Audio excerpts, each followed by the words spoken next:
오늘 하나님 말씀 사도행전 1장 12절부터 25절까지입니다. 제목을 읽을까요? 유다 대신 마띠아를 사도로 세웁니다. 예수님이 1번 감남산 정상에서 승천하신 주님을 바라본 제자들이 성으로 돌아옵니다. 자, 잡아. 흰놈 골짜기라는 건 기드론 골짜기의 반대편에 있는 거예요. 그러니까 가룟 유다가 자살하는 곳이 흰놈 골짜기입니다. 그림 나오지? 기드론 골짜기 또 나오지 저기? 솔로몬 성전이라고 그러지 말고 그냥 예루살렘 성전이라고. 예루살렘 성이 바로 밑에 있고 성전은 그 안에 있는 거예요. 조그마해. 그러니까 그 다음에 기드론 골짜기 건너서 겟세마네 동산 보이죠? 첫 번째 동산 보이지? 예. 그 다음에 주기도 문교회 그 쓸데없는 소리야. 그리고 그 위에 보면 승천 한 꼭대기가 있어요. 그래서 거길 넘어가면 베다니가 있는 거예요. 저게 사진이야. 감남산에서 바라본 예루살렘입니다. 감남산에서 본 예루살렘 성전. 감남산하고 예루살렘 성전 지금 저 시선이 약간 감남산이 좀 높아 보이죠? 근데 사실은 거의 비슷해 이게 그 높이가. 예루살렘에서 본 감남산 저기 이게 뭐가 많잖아요. 그게 다 무덤이야. 왜 그러냐면은 그리스도가 절로 온다고 소문에 그래요. 그래서 예수님이 그 베다니에서 이렇게 넘어서 예루살렘 성으로 갈 때 사람들이 막 깔고 막 야단하고 그랬잖아. 그리스도가 원래 글로 온다고 유대인들은 믿고 있었어요. 그래서 그리스도가 오는 곳에 그 바로 가까운 데다 무덤을 하면 그때 자기네들이 일어난다고 그렇게 이제 믿고 있기 때문에 그냥 일종의 전설이지 자기네들 유대민족에. 보니까 지금은 무덤이 더 많아졌네 옛날보다. 사진을 보니까 설명이 나는 아주 금방 이해된. 여러분은 그놈 이쪽에서 보거나 저쪽에서 보거나 그놈인데 그냥 그렇다고 그래. 내가 설명을 잘 했잖아. 가룟 유다는 흰놈 골짜기에서 죽지 않고 저 기드론 골짜기에서 죽지 않고 흰놈 골짜기에서 죽었는데 흰놈 골짜기가 더 절벽에 있었어요. 근데 지금은 흰놈 골짜기가 없어졌어요.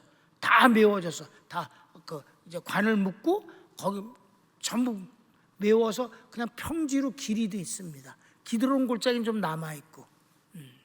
몰라. 지금 내가 82년도에 갔었으니까 지금 벌써 몇 년 됐어? 40년 됐나? 근데 난 43년이 어제 같잖아. 자, 이제 감남산 얘기를 좀 합시다. 1번 이스라엘 민족과 축복과 번영의 상징인 감람나무 올리브가 많아 불려진 감남산에서 예루살렘 성으로 돌아옵니다. 여러분 우리 교회에 감람나무 있잖아요. 로비에 지금도 있어요. 근데 그 이상스러운 게 감람나무는 열매를 맺는 거거든요. 여러분 알죠? 올리브 나무 이렇게 초록색 열매도 있고 까만 열매도 있고 그러잖아. 그게 근데 우리 집에 하나 있고 교회는 큰 거, 우리 집엔 조그만 거 이렇게 갖다 놨는데 나 그거 열매 좀 맺게 하려고 햇빛에도 내놓고 막 이래 그래도 안 돼. 이상하게요.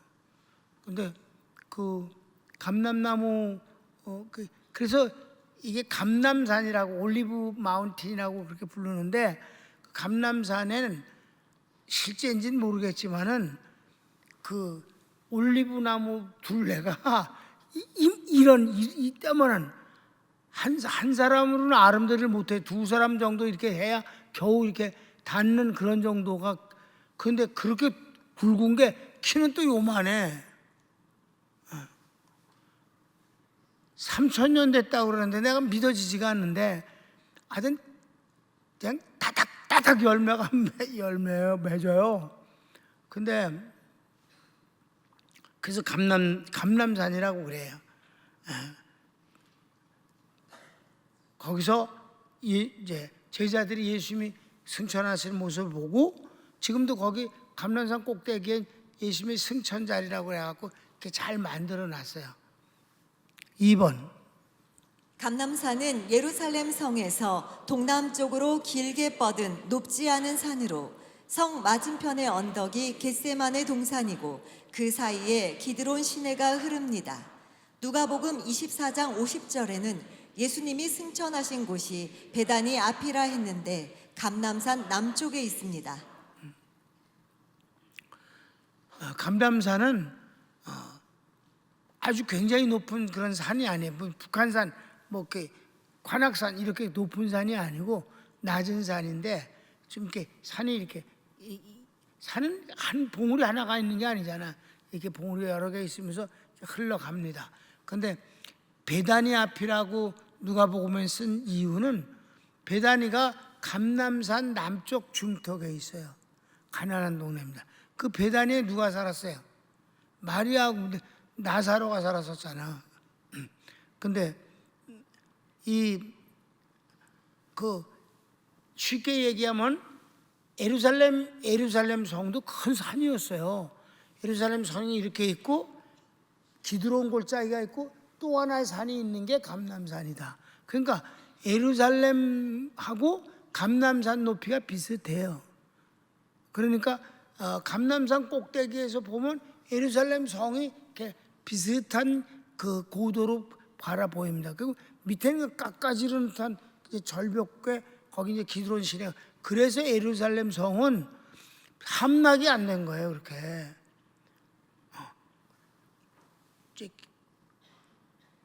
기드론 골짜기, 시위 골짜기 이렇게 양쪽으로 싹 흘러요. 그러니까 여긴 못 껴 올라가. 예루살렘은요. 그럼 어느 쪽만 막혀 있냐? 저 북쪽에. 이 북쪽으로 나가면 어디로 가요? 시리아로 가는 거예요. 그러니까 어디로 가다가 두 제자가 예수님을 만났어요. 고향에 엠마로 가는 제자라고 그러잖아요. 그 북쪽으로 걸어가면 엠마오가 되는 거예요. 그러니까 전쟁이 나면 북쪽만 딱 막으면 되는 거예요. 그래서 AD 70년에 로마가 몇 번이나 이걸 함락을 하려는데 실패했어요. 그러니까 막 독이 올랐다고 로마인들이 하도 막 던져 대니까 불 던지고 돌 던지고 그러니까 그래서 함락했을 때는 이들이 극도로 감정이 아주 약이 올라갔고 사람들을 그렇게 잔인하게 죽인 거예요. 아무튼 그런 곳입니다. 그런데 지금은 이 감람산 밑에 이스라엘 사람들은 무서워요. 산 전체를 밑에를 그 도시 비슷하게 만들어 갖고 히브리 대학이 그 감람산 밑에 있어요. 난 처음에 갔을 때 어디로 가긴 들어갔는데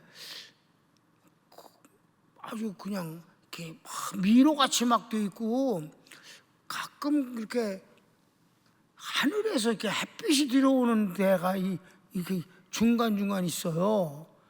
해가 왜 천장에서 나오나.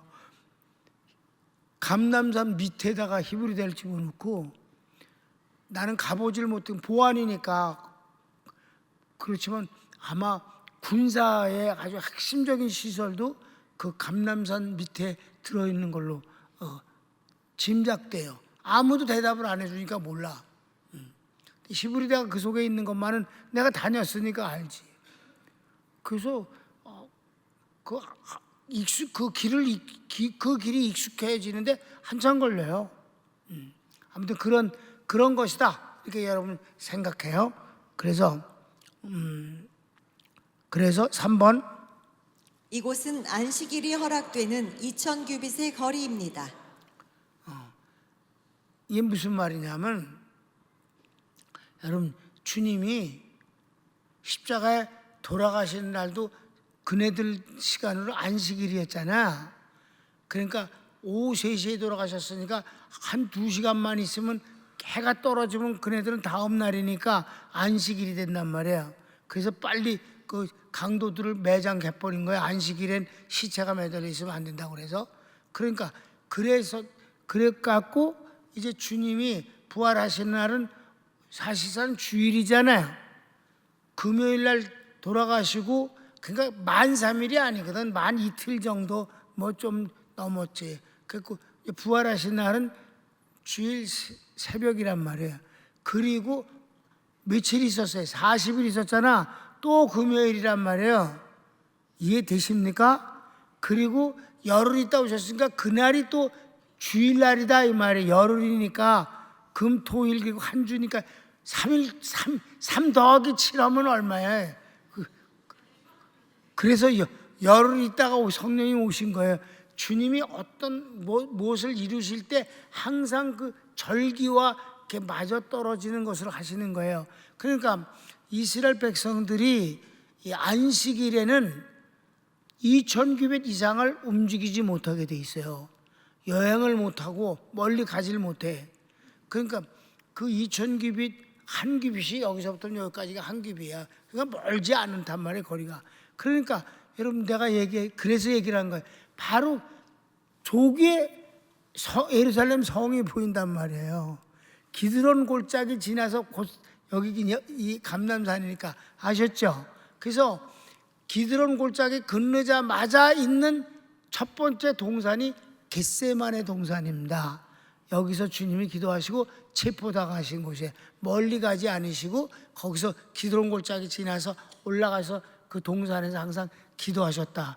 여러분 나는 거기가 너무 익숙하니까 얘기하기가 쉬운데 여러분이 들으면서 쉽게 이해가 되겠나? 근데 지금은 어때요? 현대 도시니까 기드론 골짜기를 전부 그냥 지하로 했는지 안 보이. 거기를 차들이 쌩쌩 다니는 길이 됐지. 그래도 예루살렘 성 밑에서 길이 다니는 게 이렇게 성이 이렇게 됐으면 여기 길이에요. 이쪽은 예루살렘, 이쪽은 감람산 이렇게.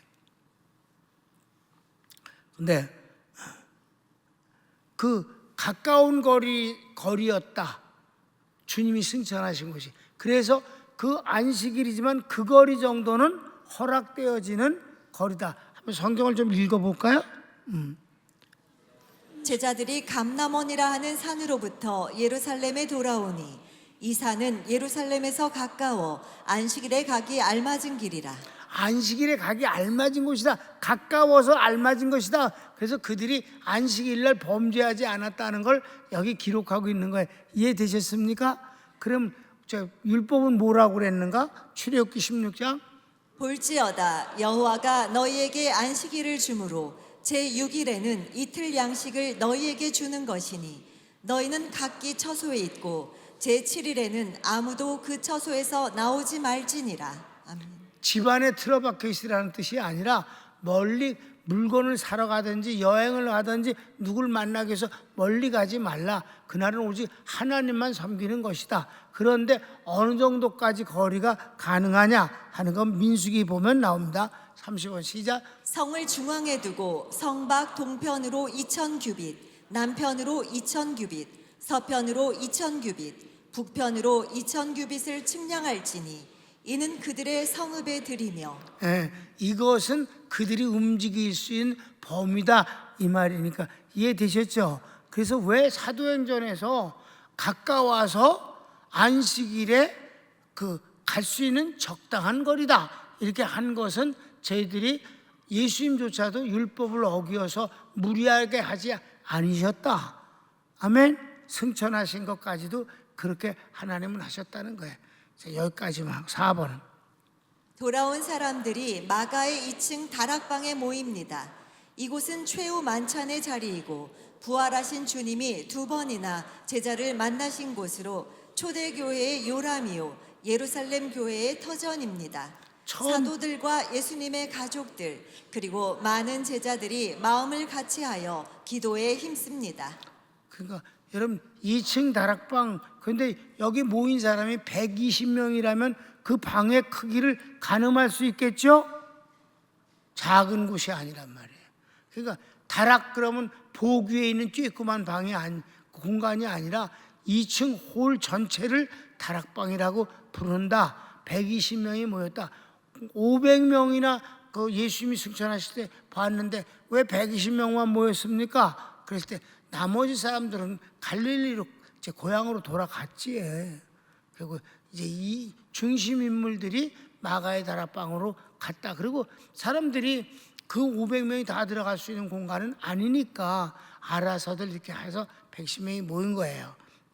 그래서 들어가 저희 유하는 다락에 올라가니 베드로, 요한, 야고보, 안드레와 빌립, 도마와 바돌로메, 마테와 및 알페오의 아들 야고보, 셀롯인 시몬, 야고보의 아들 유다가 다 거기 있어 여자들과 예수의 모친 마리아와 예수의 아우들로 더불어 마음을 같이하여 전혀 기도에 힘쓰니라. 그래서 사도들, 예수님의 가족들 그리고 많은 제자들이 마음을 같이 기도에 힘썼습니다. 그 숫자가 큰 입원을 보면 120명인 걸 알 수 있어요. 유다가 죽어 그 자리를 보충합니다. 1번 약 120명이 모였는데 베드로가 시편을 인용하여 말합니다. 첫째, 성경은 성령의 감동으로 다윗의 입을 의탁하여 말씀한 것이며, 둘째, 성경은 예수님에 관한 것을 예언한 것이라고 말씀 증거를 시작합니다. 여기서 영원히 복음을 전하는 사람들이 마음가짐의 가장 출발점이 뭔가를 알려주시는 거예요. 그래서 설교라고 하는 것이 별 마땅치 않다는 거예요. 그래서 말씀 증거를 시작합니다라고 한 거예요. 베드로의 얘기를 한 게 아니잖아요. 여기서 이 성경은 시편은 베드로의 입을 사용하셨을 뿐이지 사실은 성령으로 말씀해 주신 것이다 라는 것과, 그리고 그 모든 성경의 내용은, 가장 중요한 내용은 예수님에 관한 것이다, 예수님을 예언한 것이다 라고 하는 거예요. 15절 16절 읽을까?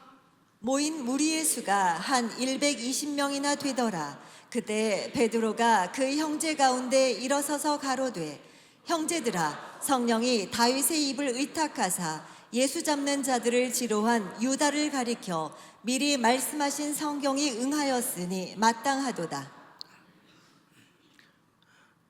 그래서 이들이 이제 승천하신 자리에서 이렇게 모였었고, 그 다음에 오순절 때는 이 마가의 다락방이 교회가 된 거니까, 첫 번째 교회가 된 거니까, 그러니까 그 안식일에 예배를 드린 사람들이 이들은 특별한 모임으로 하나님 앞에 기도한 아주 대표적인 인물이고, 이제 정식 예배가 시작되어질 때는 얘기가 좀 다르지 않을까 해서 더 많이 모였을 것이다 라고 추측하는 근거가 그래서 있는 것입니다. 그래서 2번 뭐라고 이제 베드로가 설명하는 거 보면, 말씀을 인용해서 가룟 유다가 주님을 배신할 것과, 그리고 그가 비참하게 죽을 것을 이미 성경을 예언하셨다는 사실을 증명하면서 그냥 일어난 사건이 아니다. 가룟 유다가 배신한 것도 하나님의 섭리 가운데서 계획된 일이고 그가 악하게 쓰여졌을 뿐이지, 그래도 억지는 아니잖아. 다 그렇게 하나님께서 자유의지를 주시고 그가 그렇게 욕심을 내서 예수를 팔아먹고 그쪽에서로부터 뭔가를 얻어내려고 하는 계산을 한 것은 그이지만은 그걸 통해서 역사하시는 이는 하나님이시다. 그리고 마침내 비참하게 죽은 것도 하나님의 뜻이다. 자, 그랬다 이 말입니다. 시작 내용은 유다가 예수님을 배신하여 원수들의 길잡이 노릇을 한 것과 결과로 비참하게 죽은 것이 모두 성경에 예언되고 응답이라 합니다. 그러니까 하나님의 말씀을 증거할 때 자기 생각을 말하는 게 아니라 하나님의 말씀을 인용해서 그 현상을 이해시키는 것이 바로 말씀 증거다. 성경을 읽어봅시다. 이 사람이 본래 우리 수 가운데 참여하여 이 직무의 한 부분을 맡았던 자라. 이 사람이 불의의 삭스로 밭을 사고 후에 몸이 곤두박질하여 배가 터져 창자가 다 흘러나온지라. 이 일이 예루살렘에 사는 모든 사람에게 알게 되어 본 방언에 그 밭을 이르되 아겔다마라 하니 이는 피밭이라는 뜻이라. 시편에 기록하였으되 그의 거처로 황폐하게 하시며 거기 거하는 자가 없게 하소서 하였고 또 일러스되 그 직분을 타인이 취하게 하소서 하였도다. 네, 그래서 그것은 이제 시편 69편 25절과 그리고 시편 109편 8절의 말씀이 인용을 하는 거예요. 베드로가. 그러면서 주님을 증거하니까 이게 바로 말씀 증거하는 자의 ABC다. 자기 생각을 주장하는 게 아니라 성경 말씀을 인용하면서 오늘의 어떤 현상을 받아들이고 이해한다는 것이죠. 아멘. 3번. 유다가 죽었으니 그 자리를 채워 예수님의 부활을 증거할 사람을 세우자 합니다. 그래, 읽읍시다. 본문. 이러함으로 요한의 세례로부터 우리 가운데서 올리워 가신 날까지 주 예수께서 우리 가운데 출입하실 때에 항상 우리와 함께 다니던 사람 중에 하나를 세워 우리로 더불어 예수의 부활하심을 증거할 사람이 되게 하여야 하리라 하거늘. 그랬어요. 그래서 유다가 그렇게 이제 죽었으니까 거길 채우자 하는 말. 근데 꼭 채워야 되느냐 하는 것도 있지만 이때는 성령 받기 전이니까 그래도 채워야 되겠다는 그런 생각은 함직하다고 생각해요. 그게 뭐 죄도 아니에요. 근데 방법이 더러웠어. 자, 4번. 무리가 요셉과 마띠아를 추천하니 기도한 후 제비를 뽑아 마띠아를 사도로 세웁니다. 여기서 여러분 뭐가 잘못된 생각 같아? 제비 뽑은 거잖아. 그 구약에서는 하나님의 뜻을 알기 위해서 혹 그랬는지 모르지만은 제비를 뽑는 일은 하나님을 선택하는 일을 이상스럽게 하는 방법 같다. 그냥 하나님께 맡겨두시면 하나님이 알아서 누구를 소명하심으로 말미암아 자연스럽게 사명감을 가진 사람이 이런저런 인연을 통해서 만나게 될 수 있는 것 아니겠는가? 어떻게? 예수님의 동생 야고보가 사도의 반열에 들어가지 않았지만 예루살렘 교회 초대 담임 목사님이 되어진 것처럼 말입니다. 아멘. 이거는 오순절 성령 이후에 되어진 일이니까 그렇게 됐단 말이에요. 사도 바울이 저기 사도라고 무슨 회의를 해서 무슨 제비 뽑거나 무슨 다수결로 다 결정하지 않아서도 바울이 사도가 된 것처럼 말이에요. 아주 자연스럽게. 믿습니까? 마찬가지 디모데나 디도도 다 사도의 반열이 아니지만 그들을 함께 엮어서 사도라고 성경은 기록하고 있으니까 말입니다. 이렇게 했었으면 하나님의 뜻이 자연스럽게 이루어질 수 있었는데 너무 인위적인 방법을 쓰지 않았는가 하는 생각이 드는 거예요. 자, 성경을 읽을까요? 저희가 두 사람을 천하니 하나는 바사바라고도 하고 별명은 유스도라고 하는 요셉이요 하나는 마띠아라.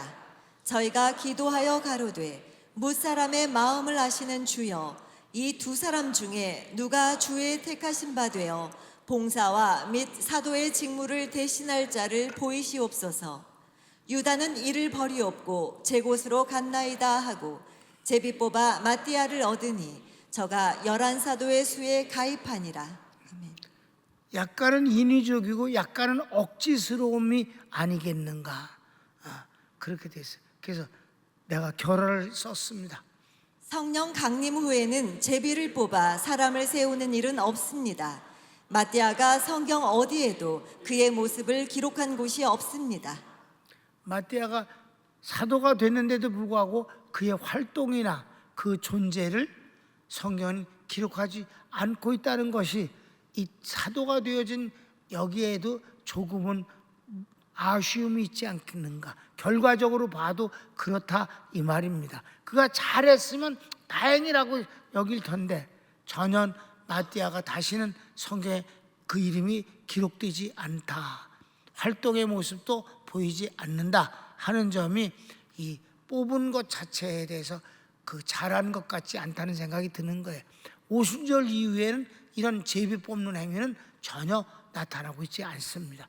우린 여기서 제비 뽑는다는 게 인간이 그걸 하는 거니까, 그리고 운에다 맡기는 거니까, 둘 중에 한 놈이니까 제비 뽑기가 그런 거는 아니다. 우린 하나님이 하실 일을 하나님에게 맡겨드리는 것조차도 믿음이며 순종이 아니겠는가. 아멘. 그러니까 여러분이 여러분의 일에 대해서도 너무 조급하게 결정하려고, 하나님 저기 동전이 이쪽으로 나가면 하나님 뜻입니다, 하나님을 쉬러 오는 거야, 그따구 짓 하지 마라. 손 놓읍시다.